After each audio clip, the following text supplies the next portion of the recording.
Hi hello सर्वांना शुभ सकाळ.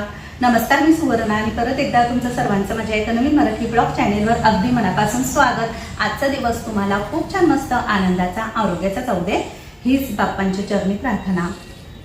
चला तर आजचा व्हिडिओ काय असणार आहे तुम्हाला थंबनेलवरून समजलंच असेल. आता 2-3 दिवसांनी श्रावण मास चालू होतोय आणि श्रावण मासमध्ये आपण पूजा आराधना सर्वच काही करत असतो, पारायण करत असतो सर्व देवांची. तर वेगवेगळ्या पारायणांची वेगवेगळी माहिती असते. तर बऱ्याच ताईंनी मला कमेंट्स केलेल्या होत्या नवनाथ भक्तिसार पारायणाची आणि शिवलीला अमृत पारायणाची माहिती सांगा. तर म्हटलं चला आता 2 दिवसांनी श्रावण मास चालू होतोय तर बऱ्याच ताईंना याचा उपयोग होईल. बरेच जण पारायण करतात. तर आता नवनाथ भक्तिसार पारायण कसं करायचं आधी आपण याबद्दल माहिती घेऊया. तर त्याआधी तुम्हाला मी नवनाथ भक्तिसार दाखवते कसा आहे. तर नवनाथ भक्तिसार मी ना असा लाल कपड्यामध्ये ठेवलेला असतो. तर बघा, तर हे पारायणाचं जे नवनाथ भक्तिसार आहे तर हे ग्रंथ असा. तर यामध्ये ना मराठी पण मिळतो, पण आपल्याला आहे ना पारायण जर करायचं असेल तर संस्कृतच लागतो. मराठी तुम्ही असाही वाचू शकता श्रावण मासमध्ये, पण आपल्याला पारायण करायचं आहे तर त्यासाठी संस्कृतमध्येच आपल्याला हे पाहिजे.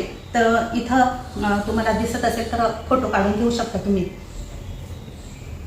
आणि हा पवित्र ग्रंथ आपल्या घरामध्ये जरी ठेवला ना तरी पण आपल्या सर्व काही अडचणी दूर होतात, इतकं त्याचं महत्त्व आहे.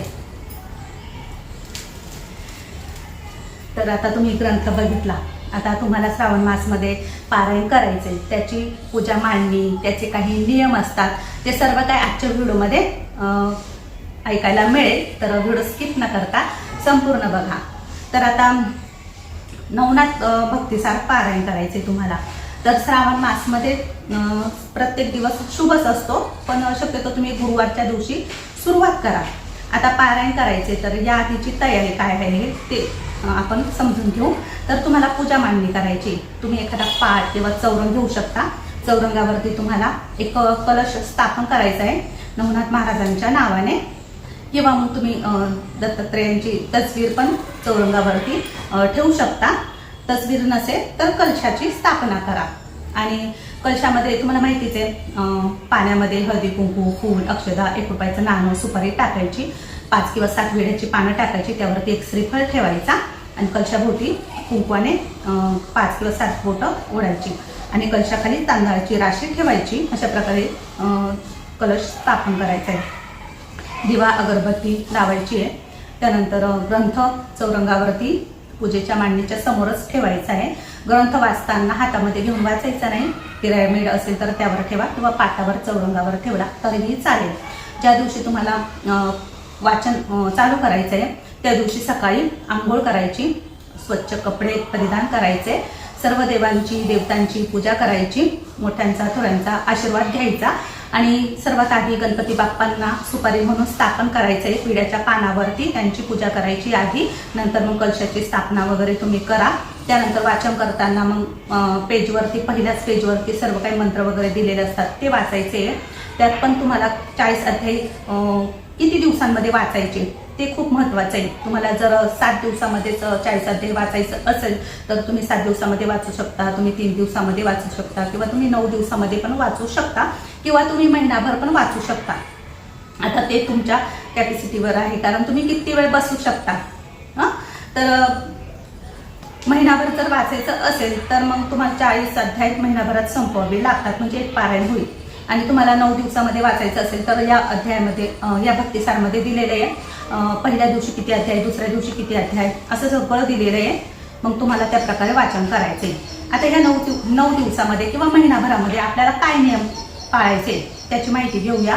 पहिले तर आपल्याला परान्न कोणाचं खायचं नाही, कोणाच्या घरचं खायचं नाहीये. गादीवर झोपायचं नाही, चटई किंवा सतरंजीवर तुम्ही झोपू शकता. कांदा लसूण विरहित जेवण तुम्हाला जर करायचं नसेल तर अतिउत्तम, पण यामध्ये असं काही दिलेलं नाही आहे. नाही केलं तर चांगलंच आहे, पण कांदा लसणाचं असं काही नाही, तुम्ही करू शकता. त्यानंतर रोजची पूजा झाली पाहिजे. अध्याय वाचल्यानंतर, म्हणजे आपण अध्याय ज्यावेळेस वाचतो ते झाल्यानंतर रोजची आरती झाली पाहिजे. खडीसाखरेचा प्रसाद किंवा एखादं फळ तुम्ही देवापुढे ठेवायचं आहे. घरामध्ये संपूर्ण धूप अगरबत्ती फिरवायची आहे आणि वाचक तुम्ही जेव्हा वाचन करशाल ना त्यावेळेस तुमच्या घरात जर कोणी आजारी असेल किंवा एखाद्याची खूप चिडचिड होते किंवा एखाद्याचं असं डोकं स्थिर नाही, खूप जास्त टेन्शन आहे, तर वाचताना काय करायचं, एक लोटा भरून ठेवायचा आपल्या देवाजवळ आणि वाचन झाल्यानंतर ते पाणी मग घरातल्यांना प्रसाद म्हणून प्यायला द्यायचं किंवा मग पाण्याच्या माठामध्ये पण ते टाकू शकता. म्हणजे देवाचं त्यामध्ये अमृत पडलेलं असतं. म्हणजे म्हणतात ना पोथी वाचताना आपण तिथे जल ठेवल्यानंतर त्यात सर्व काही दिव्य शक्ती येतात. अशा प्रकारे तुम्ही करू शकतात. आजारी व्यक्तीसाठी पण करू शकतात. खरंच खूप चांगलं असतं हे. तर तुम्हाला आता समजले नियम. आता उद्यापनाची तयारी कशी करायची. आता 9 दिवसाचं पारायण करायचं असेल किंवा 7 दिवसाचं करायचं असेल तर त्यातच तुमचे अध्याय सर्व काही संपले पाहिजे. आता 9व्या दिवशीच आपला 40वा अध्याय संपला पाहिजे. मग तुम्हाला उद्यापन सकाळी करायचं किंवा संध्याकाळी करायचं ते तुम्ही ठरवायचं. दोन्ही वेळेला चालेल. 9 मुलांना जेव घालणं जर शक्य झालं तर तुम्ही 9 मुलं पण बोलावून त्यांना नैवेद्य करून स्वयंपाक करून जेव घालू शकता. पण बरेच जणांना 9 मुलं मिळत नाही. अशाने नैवेद्य बनवा, 9 नैवेद्य बनवा आणि गाईचा पण नैवेद्य बनवा. हे 9 नैवेद्य पोथीसमोर ठेवून त्यांना नैवेद्य अर्पण करा देवांना आणि नंतर ते गाईला चारून द्या. मच्छिंद्रनाथांच्या नावाने एक नैवेद्य नदीला पण द्या. तर अशा प्रकारे नैवेद्य बनवायचे. आता नैवेद्याला काय स्वयंपाक बनवायचा हे सर्व काही त्या ग्रंथामध्ये दिलेलं आहे. पुरी, खीर, डाळ, भात, मेथीची भाजी, भजी, कुरडई, पापड. आपण जे काही पितृश्राद्धाला भाज्या बनवतो बघा, त्या भाज्या पण तुम्ही या नैवेद्यात बनवू शकता. कारण गोरक्षनाथांनी एका महिलेकडे जेव्हा भिक्षा मागितली होती तर तिने तिच्या घरामध्ये सर्व काही पितृश्राद्धाचाच स्वयंपाक बनवलेला होता आणि त्यांना तो फार आवडला. तर त्या सर्व काही भाज्या आपण बनवायच्या. त्यामध्ये मुख्य म्हणजे उडदाचा वडा असतो. तुम्हाला माहितीच आहे, उडदाचा वडा खाण्यासाठी त्यांनी डोळा काढून दिलेला होता. तर अशी त्यांची श्रद्धा होती मच्छिंद्रनाथांवरती, गोरक्षनाथांची. तर उडदाचे वडे मेन आहे. आणि ज्यावेळेस आपण 9 दिवसाचं पारायण करतो तर दुसऱ्या दिवशी तो अध्याय येतो गोरक्षनाथांचा. तर त्या दिवशी सुद्धा प्रसादाला नैवेद्याला ते वडे करायचे आणि उद्यापनाच्या दिवशी शेवटच्या दिवशी पण ते वडे करायचे. तर असं काही आहे. उद्यापनाच्या दिवशी मग तुम्ही मुलांना जेव घातलं तर त्यांना दक्षिणा द्या. ब्राह्मणांची जोडी मिळाली तुम्हाला तर त्यांना पण दक्षिणा द्या. वस्त्र दान करा. मुलांच्या गळ्यात घालण्यासाठी फुलांच्या माळा आणा. त्यांचे पाय धुवून पूजा करून अष्टीगंध लावून त्यांना जेवू घाला. एखादं फळ द्या त्यांना हातामध्ये खायला. सर्व काही स्वयंपाक वगैरे केल्यानंतर अशा प्रकारे तुम्हाला करायचं आहे. तर उद्यापनाची जी काही तयारी करायची, कसं उद्यापन करायचं याबद्दल तुम्हाला सगळी काही माहिती आता मी सांगितलेली आहे. अजूनही तुमचे काही प्रश्न असेल तर मला कमेंट बॉक्समध्ये नक्कीच विचारा. अजून एक प्रश्न की हे पारायण कोणी करायचं. तर हे पारायण तुम्ही स्त्री पुरुष मुलगा मुलगी कोणीही करू शकतं. ज्यांचं लग्न जमत नाही, काहींची नोकरी लागत नाही, काहींना काही आजार असेल, काहींची इच्छा पूर्ण होत नसेल, अशाने नक्कीच संकल्प करून हे पारायण करा. आता संकल्प कसा करायचा याची थोडक्यात माहिती राहिलेली आहे. तर ज्या दिवशी तुम्हाला पारायण करायचं त्या दिवशी सकाळी आंघोळ करून देवांची पूजा करून घ्यायची. हातामध्ये थोडंसं जल घ्यायचं, त्यामध्ये अक्षदा ठेवायच्या, फुल ठेवायचं आणि ते पाणी हातात घेऊन डोळे बंद करून देवाला नमस्कार करून आपली जी इच्छा आहे ती सांगायची की हे देवा मी तुझं पारायण करते, माझ्याकडून हे करून घे तू. निर्विघ्नपणे आपलं पारायण सर्व काही पार पडावं यासाठी देवाला प्रार्थना करायची. म्हणजे या पारायण करताना ना कोणत्याही प्रकारच्या अडचणी तुम्हाला येणार नाही. हे महत्वाचं आहे. तर संकल्प केल्यानंतर ते पाणी ताटामध्ये सोडायचं. तांब्याचं ताट घ्या आणि ते पाणी जे सोडलेलं पाणी ना ते झाडांना, फळांच्या फुलांच्या झाडांना टाकून द्या. तर असं काही आहे. आता माझ्या देवघरात इथे नवनाथ महाराजांचा फोटो आहे. असा फोटो जरी तुम्ही पूजेला ठेवला तरीही चालेल.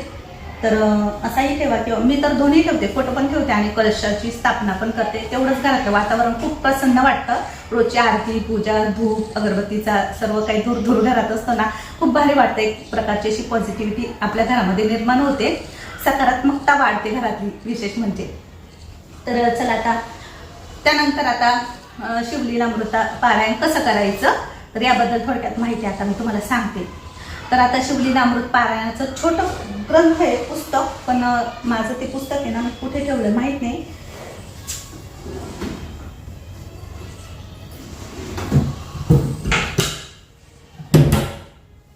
तर ग्रंथाची पिशवी खालच्या घरात आहे असं वाटतंय मला. तर छोटं 15 अध्यायाचं पुस्तक असतं शिवलीलामृताचं. तर त्यामध्ये ना 15 अध्याय दिलेले असतात. पण पारायण करताना तुम्हाला ते 15 अध्याय वाचायचे नाही, फक्त 14 अध्यायाचं पठण करायचं आहे. 14 अध्यायाचं आपण वाचायचे, म्हणजे ते एक पारायण आपलं पूर्ण होतं. तर ते पण तुम्ही महिनाभरामध्ये करू शकता. आता 14 अध्याय तर 14 दिवसामध्ये संपते, असं पण करू शकता तुम्ही. पण आता माझी आई कसं करते माहिती का, आईचं सांगते किंवा माझं सांगते. आम्ही काय करतो, श्रावण महिन्यामध्ये सोमवार, पहिला सोमवार आला की त्या दिवशी पारायणाला सुरुवात करायची. आता शिवलीलामृताची पारायणाची काही पूजा वगैरे नसते. आपल्या देवघरामध्ये शिवलिंग असतं, साधी पूजा केली महादेवांची, तर अभिषेक वगैरे आपण करतो श्रावण मासमध्ये महादेवांचा. अशी पूजा करा, चौरंगावरती केली तरीही चालेल. आणि नंतर मग पारायण वाचताना आपल्याला जर एका दिवसात शक्य झाले 14 अध्याय तर नक्कीच वाचा. कारण असे पण मी खूप पारायणे केलेली आहे, एका दिवसामध्ये 14 अध्याय वाचलेले मी, ते पण ओल्या वस्त्री वाचलेले, ते पण मंदिरामध्ये वाचलेले. म्हणजे असं सांगते तुम्हाला, आपण जितकं पण करू ना तितकं कमीच आहे. सगळ्या पूजा करण्याच्या पद्धती खरंच वेगवेगळ्या आहे आणि त्याचे जे काही आपल्याला फळ मिळतं ते सुद्धा त्या पूजा करण्याच्या पद्धतीवरच अवलंबून असतं असं मी म्हणते.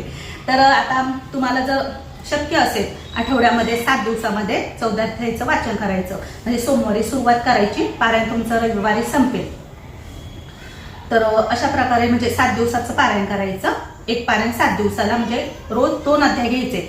तर 2 अध्याय वाचायला जवळपास अर्धा पाऊण तास लागतो. खूप जास्त काही मोठे अध्याय नसतात, पण तुम्ही खूपच हळू वाचत असेल तर 1 तास धरा, 2 अध्याय वाचायला 1 तास लागेल. तर अशा प्रकारे पण तुम्ही करू शकता. दिवसाला 2 अध्याय घ्यायचे, पूजा करायची, आरती वगैरे करायची, त्यानंतर मग जेवण करायचं. आणि ह्या पारायणाला काही उपवास वगैरे धरायची गरज नाही. सोमवार असतो आपल्याला श्रावण मासमध्ये, तर आपण उपवास धरतो त्या दिवशी, पण इतर 7 दिवसात काही उपवास धरायचा नाही. तुम्हाला जर कांदा लसूण विरहित जेवण करायचं असेल तर तुम्ही ते करू शकता, चांगलंच आहे. आणि 7 दिवसामध्ये मग शेवटच्या दिवशी उद्यापन कसं करायचं, तर उद्यापन करताना एक जोडी शंकर पार्वतीच्या नावाने आपल्याला बोलवायची आहे. त्यांना एखादं वस्त्र म्हणजे रुमाल जरी तुम्ही दान दिला तरीही चालेल, किंवा मग सफेद रुमाल किंवा सफेद काहीतरी वस्त्र द्यायचं. जी सुवासिनी असेल तिची ओटी भरायची, दक्षिणा ताटाला लावायची. डाळ भात भाजी पोळी असा साधा स्वयंपाक करायचा, काहीतरी गोडाचा पदार्थ करायचा, शिरा करा, खीर करा, यापैकी काही पण करा. अशा प्रकारे त्यांना 7-7:30च्या टायमिंगला जेवू घालायचं आरती वगैरे झाल्यानंतर. अशा प्रकारे तुम्ही उद्यापनाची सांगता करू शकता. परत सोमवारी पहिल्यापासून परत उद्यापन परत सोमवारी परत तुम्ही दुसरं पारायण करू शकता. म्हणजे श्रावण मासमध्ये तुम्ही 4 पारायण करू शकता, 3 पारायण करू शकता, 5 पारायण करू शकता. म्हणजे तुमच्या याच्यावर आहे, वाचण्याच्या पद्धतीवर आहे, तुम्ही किती दिवसात पारायण करणार आहे. तुम्हाला 3 दिवसात पारायण करायचं असेल तरी तुम्ही करू शकता. 14 अध्याय 3 दिवसात पण तुम्ही वाचू शकता, 7 दिवसात पण वाचू शकता, असं पण करता येतं. तर शिवलीला अमृताचं पारायण करण्याच्या ज्या काही नियम असतात तर ते पण सांगते. पारायण करताना असंच परान्न खायचं नाही आणि आपल्याला गादीवर झोपायचं नाही आहे. चप्पल वगैरे तुम्ही घालू शकता, त्याचे काही यामध्ये नियम नाही आहे. असं बाहेर जाताना बरेच जण चप्पल घालत नाही, पण यात काही नाही, घातली तरी चालेल. गुरुचरित्र पारायण असल्यावर चप्पल घालत नाही असं माहिती मला. तर अशा प्रकारे तुम्ही हे पारायण करायचे. आणि श्रावण मासमध्ये बरेच जण महिनाभर उपवास पण करतात. तर कोणी फ्रूट खातं नुसतं, कोणी दूध पितं, कोणी तिखट मिठाचे पदार्थ साबुदाणा असंही खाऊन उपवास करतं. तर तशा प्रकारे तुम्ही करू शकता. तर अशा प्रकारे शिवलीला अमृताचं पारायण करायचं आहे. तर आता शिवलीला अमृताचं पारायण कसं करायचं हे सगळं मी तुम्हाला सांगितलं. शक्य असेल तर सोमवारच्या दिवशी सफेद वस्त्र परिधान करा, चांगलं असतं ते. आणि दोन्ही पारायणाच्या ज्या काही माहिती होती ती सर्व काही मी तुम्हाला आजच्या व्हिडिओमध्ये सांगितलेली आहे. अजून काही प्रश्न असेल तर तेही मला कमेंटद्वारे विचारा.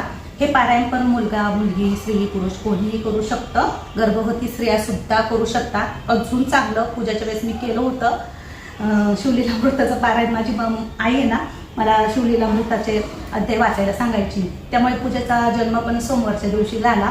आणि तिला पण हेच वेळ आहे महादेवांची पूजा करण्याचं, त्यामुळे ती पण त्यांची खूप सेवा भक्ती पूजा आराधना करतच असते. तर असं काही आहे, चांगलंच असतात. म्हणजे आपण जे वाचू ते मुलांवरती आपले संस्कार होतात. तर अशा प्रकारे तुम्ही दोन्ही पारायण करू शकता. अजून काही माहिती वाटली तुम्हाला तर मला तुम्ही विचारू शकता. आणि अजून एक सांगायचं राहिलेलं आहे, कोणतंही पारायण करत असताना ब्रह्मचर्याचं पालन नक्कीच करायचं आहे. तसं तर पूर्ण श्रावण मास हा खूप पवित्र महिना मानला जातो. पूर्ण महिनाभर सुद्धा आपण हे पालन करू शकतो. तर चला तर आता तुम्हाला सर्व काही प्रश्नांची उत्तरं मिळालीच असेल. अजूनही तुमचे काही प्रश्न असेल तर नक्कीच मला विचारा. आणि हा व्हिडिओ इथेच संपवते आजचा. आवडला तर नेहमीप्रमाणे व्हिडिओला लाईक करा, शेअर करा. पुन्हा नवीन व्हिडिओसह भेटू. तोपर्यंत सर्वांना बाय बाय.